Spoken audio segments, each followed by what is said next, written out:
Barack Obama endorsed Democratic candidate for governor of Maryland Ben Jealous on Monday, October 1st, in the second round of endorsements from the former president. This comes a week after dozens of Democratic officials rallied behind the former NAACP CEO. Maryland's incumbent Republican governor, Larry Hogan, maintains a sizable lead, but according to the latest polls, Jealous has been boosted by a strong performance in the only scheduled debate, as well as his first round of TV ads, reducing Hogan's lead from 22 to 15 points the week before. Hogan does maintain a 10-to-1 margin in fundraising, and some Maryland Democrats have either publicly backed him or refused to back Ben Jealous. And Democrats nationally have failed to match the over $2 million Republicans have already poured into a barrage of negative attack ads. I recently asked Jealous to respond to a Baltimore Sun article about fellow Democrats that aren't backing him. We've opened 24 counties across the state. We've hired 50 organizers. We have the support of our entire party leadership all throughout the state. And we have the opportunity here to take back the State House. The governor's scared because he knows we can turn out way more than 1 million voters and he can't. We did it in 2010, and that's what we'll do this year. And what his strategy is for the final weeks of the campaign. I'm going to win this general the same way I won the primary. I defied every pollster, defied every pundit. What did we do? We stayed focused on organizing door to door and talking to people about what they know matters. How we move forward on education, how we move forward boldly on health care, how we move forward together to build a more robust economy, how we get back to being safe. Under this governor, our schools have fallen from 1st to 6th. Healthcare costs have surged. The economy is so stuck that if we had the job growth of Virginia, we'd have 40,000 more jobs, and yet their job growth is below the national average. And murders are up outside of Baltimore City, 42% in the other 23 counties, and even higher still when you include Baltimore. Folks know that we need a plan to move forward, and I'm the only one with a plan, let alone a bold plan. For more analysis, we talked to Marc Steiner, longtime radio host and currently a Real News correspondent. What impact is Barack Obama's endorsement going to have on Ben Jealous? It could potentially have an incredible impact on the campaign. The question is, for me, knowing how these campaigns work, will that translate into Barack Obama doing two things? A, raising money for Ben Jealous nationally, and B, coming to Maryland to speak out, let's say walking with Ben Jealous in Baltimore or somewhere in the D.C. suburbs, Prince George's County someplace, to really kind of rev up the excitement for Ben Jealous. That's where the rubber meets the road. Endorsement is great, but he has to take it one step beyond, I think, to make a real effect.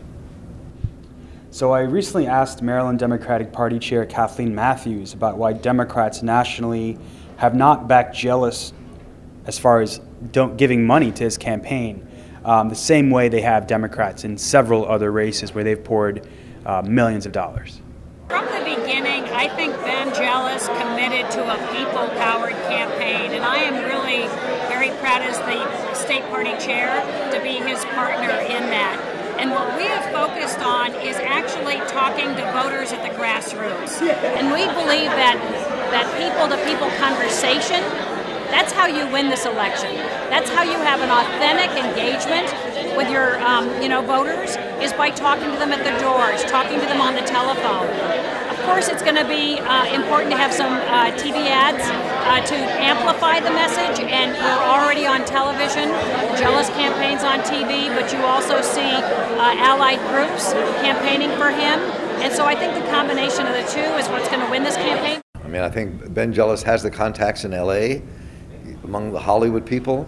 He was head of the NAACP for all those years, made a name for himself nationally. I'm not quite sure what's at work here. Why he's having such a difficult time. And when he says that he wants just small donations, not corporate donations, is that strategic or the reality of his inability to raise funds? And it could be very strategic. It could be what he wants to do.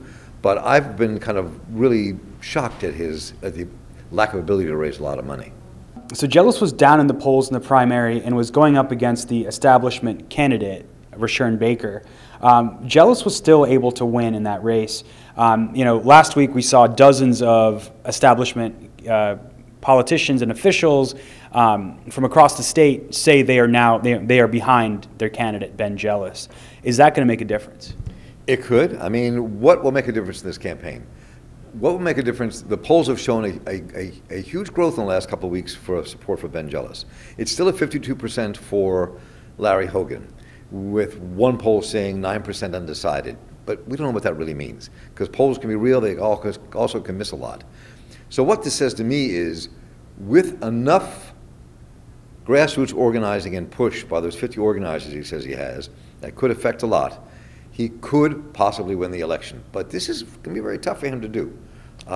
Just because of the numbers, how far out they are, he has to get lots of progressives, a lot of women, a lot of black folks to the polls to make this work. And going back to the issue of donations, the Capitol News Service found that hundreds of donors to former Democratic Governor Martin O'Malley are now giving money to Larry Hogan. I'm not surprised. Look, Larry Hogan represents for a certain body of people in this state, white, middle-aged, successful businessman who's managed the state and can work both sides of the aisle. What it also has meant is that Larry Hogan has been able to take credit for things that weren't his, but the Democrat side, but is so sharp at doing it, he makes it like he's done all this. And he has done some, but he also hasn't done it all. So I think that's why he's so far ahead.